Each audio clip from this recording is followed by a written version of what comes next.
Donc, je rappelle que Rich définit les matériaux par leur composition chimique et pas par leur forme physique. Par contre, en fonction de la forme physique, il y a des sous-dossiers qui sont créés et on doit générer des données supplémentaires. Donc le fait par exemple que la silice macroscopique veulent que soit, comment dire, enregistrée, impose malgré tout à un producteur de nanosilice de fournir des données sur la toxicologie et l'écotoxicologie de son grade nano. Donc Rich, bien appliqué, couvre totalement les nanomatériaux. La question qui se pose, et qui est une bonne question, c'est qu'il y a un des seuils. Rich s'applique à partir d'une tonne. Donc quid de ce qui se passe en dessous d'une tonne, quid des produits en développement, quid des produits traités, préparés dans des startups innovantes. C'est un peu une question qui rejoint l'innovation. Est-ce qu'il faut abaisser le seuil pour les produits qui sont nano? C'est une question. Est-ce que le fait de faire tout l'enregistrement serait castrant pour des petites sociétés? Il faut se poser la question. Ça augmente largement l'énergie d'activation, donc le coût d'entrée dans le domaine. C'est des vraies questions qui se posent. Pour des grands groupes, la question ne se pose pas. Que ce soit pour Arkema, BASF, Bayer, Rhodia ou autre, la question ne se pose pas. Mais pour des petites sociétés, la question peut se poser vraiment. La loi Grenelle 2, donc ça c'est la dernière mouture, donc ça impose rapidement aux importateurs, fabricants et utilisateurs, et à ceux qui mettent sur le marché, de notifier à une instance administrative qui était prévue au début de l'AFCET, qui maintenant n'est pas précisée, puisque l'AFCET a été fusionné avec l'AFSA, de déclarer les produits, les usages, les caractéristiques, les risques des nanomatériaux. Alors, j'ai vu circuler des définitions du futur décret d'application, et là, maintenant, le ministère de l'Environnement a mis la pédale douce, se cache plutôt derrière le fait de dire on va attendre qu'il y ait une définition européenne, parce que si on adopte une définition française en non-accord avec la définition européenne, on va avoir des problèmes. Donc maintenant, les décrets d'application sont attendus pour le printemps 2011. On va voir. Le Comité européen de normalisation, le CEN, donc qui est le pendant de l'ISO pour l'Europe, et le niveau supérieur de l'AFNOR. Autant l'AFNOR et l'ISO n'ont aucune relation avec les pouvoirs publics, le CEN a reçu un mandat qui vient d'être confirmé de nouveau, sous une forme plus complète, par la Commission européenne, pour élaborer un programme de normes des nanotechnologies, des nanomatériaux en Europe. Donc le CEN, la Commission européenne veut utiliser le CEN pour être un peu un outil de préparer des documents techniques sur les nanotechnologies et les nanomatériaux, avec des arguments que c'est des matériaux d'avenir, que c'est des enjeux économiques considérables pour l'avenir de l'Europe. Ça, tout le monde y souscrit. Et pour vous montrer que le CEN, donc cette commission 352, dont l'AFNOR est actuellement en train d'essayer d'obtenir le secrétariat qui vient d'être rendu libre par les Britanniques, il va être amené à coordonner les travaux nano de toutes les autres commissions.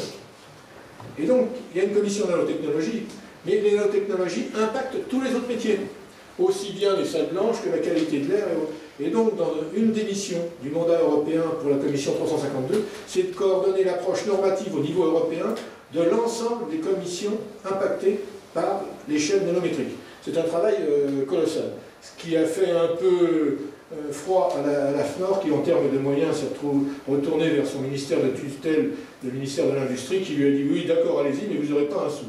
Donc, est-ce qu'on va s'associer avec les Allemands ou pour travailler? Mais il y a un enjeu considérable. On doit dire qu'on a peut-être des problèmes pour faire face à cet enjeu. Il y a un nanocode européen qui a été élaboré il y a quelques années et qui est en cours de révision, mais qui s'adresse uniquement à la recherche.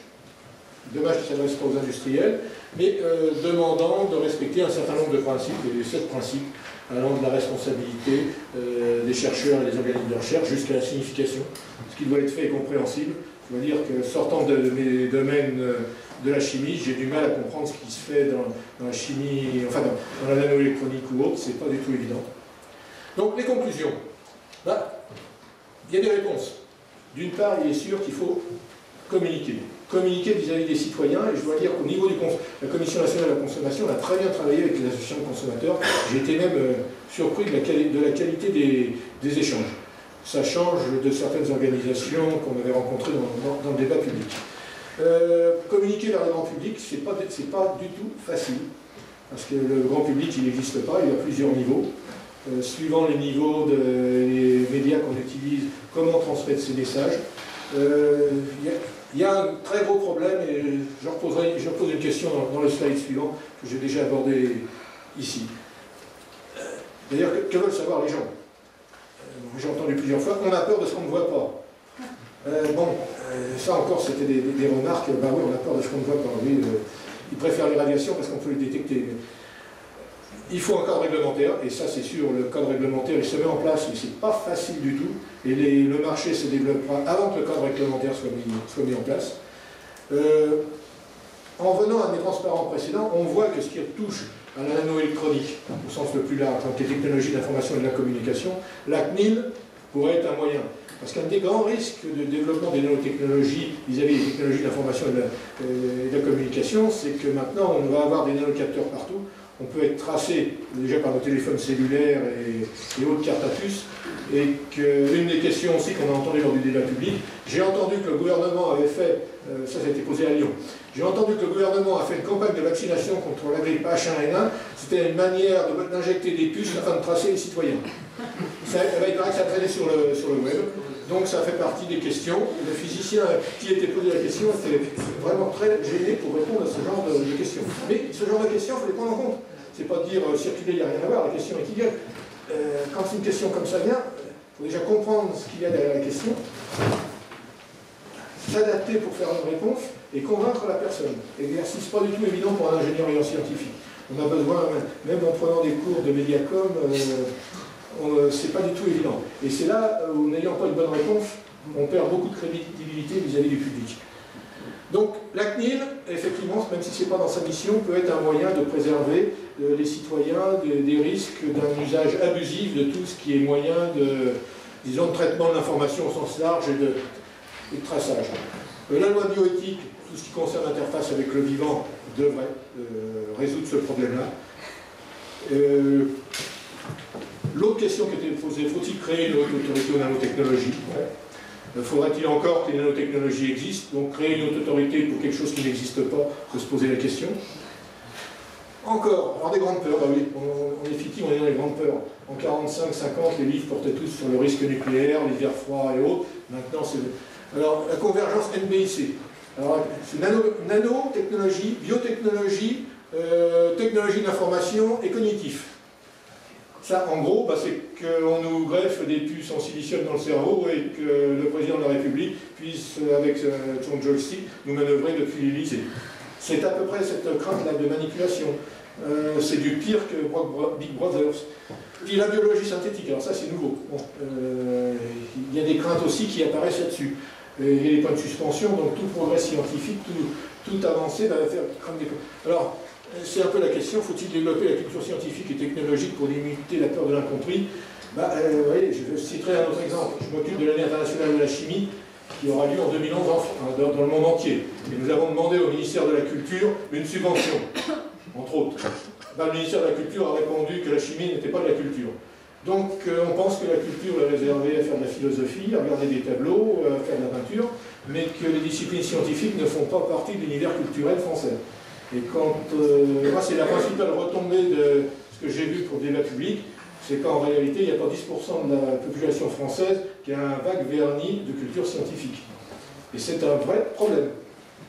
Et ça, j'en ai déjà parlé donc avec M. Lodias, comment faire pour améliorer? Alors, prêcher ici, ça ne sert à rien parce que vous êtes convaincus. Mais comment en sortir?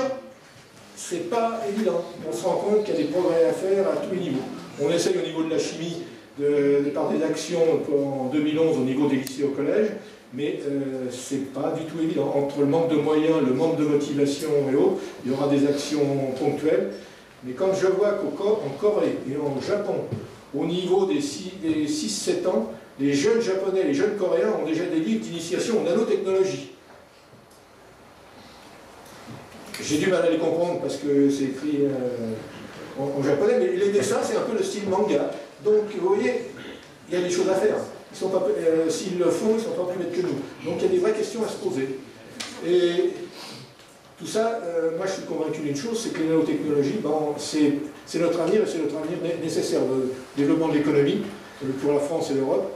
Nos vieilles industries, elles sont un peu passées. Comment faire pour garder notre place? Parce que les nanotechnologies ne sont pas réservées aux pays anciennement industriels, Europe occidentale, États-Unis. On voit que les pays les plus actifs actuellement, c'est des pays comme l'Indonésie, la Malaisie, Singapour, la Chine bien entendu, Japon, la Corée, les pays du sud-est asiatique sont hyper actifs. Vous connaissez sans doute tous Minatech, le centre que le CEA a créé à côté de, enfin à Grenoble.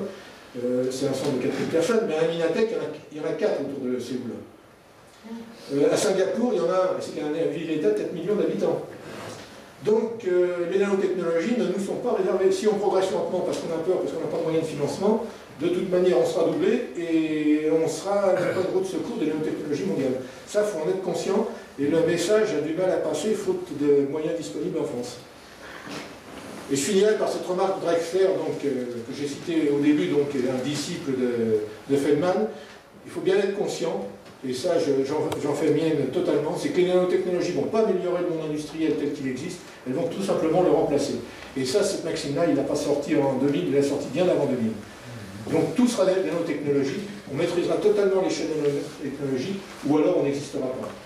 Et ça, je pense qu'il faut en être conscient, et c'est pas sorti du tout du débat public. Nos collègues allemands sont parfaitement conscients, ils sont complètement en ordre de bataille, malheureusement, j'allais dire pour nous. Il n'y a pas que là où ils sont en ordre de bataille, mais ils sont au moins à prendre comme exemple. Je vous remercie de votre attention. Bravo.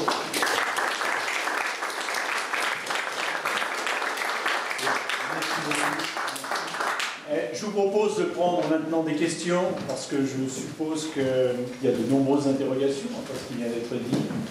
Peut-être certains me découvrent, mais première question dans la salle, dans l'assistance, non? Comment maintient-on cet état des nanos, puisque finalement la nature a tendance à les agglomérer? Alors, je veux dire, quand on produit des nanoparticules, par exemple, prenons des nanosilices qui sont utilisés dans les pneus, ce qui sort d'un atelier de nanosilice, ça fait plusieurs microns de diamètre. On les voit quand on les regarde au microscope, mais la dispersion est très difficile.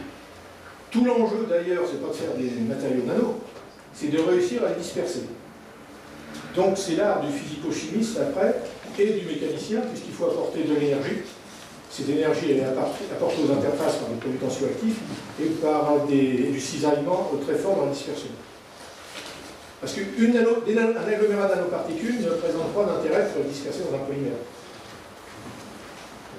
Ça présente de l'intérêt quand la nanoparticule est parfaitement isolée et interagit. Donc si la nanoparticule n'est pas compatible avec la matrice dans laquelle on la met, elle aura tendance à rester agglomérée et à ne pas apporter ses propriétés. Donc c'est pour ça, je dirais que le plus bel exemple, maintenant je pourrais en parler, je peux les citer, puisque Michelin fait partie du groupe. Pendant 2 ans, Michelin n'a pas parlé de nano. Et un jour, ils sont venus en réunion à la Commission nationale de la consommation et ils ont dit, ben voilà notre stratégie. Donc ils ont déployé leur stratégie, ils ont travaillé en recherche, il y a un centre de recherche européen qui a été mis en place entre tous les fabricants, 9 fabricants de pneumatiques au monde, pour travailler sur l'impact des nanotechnologies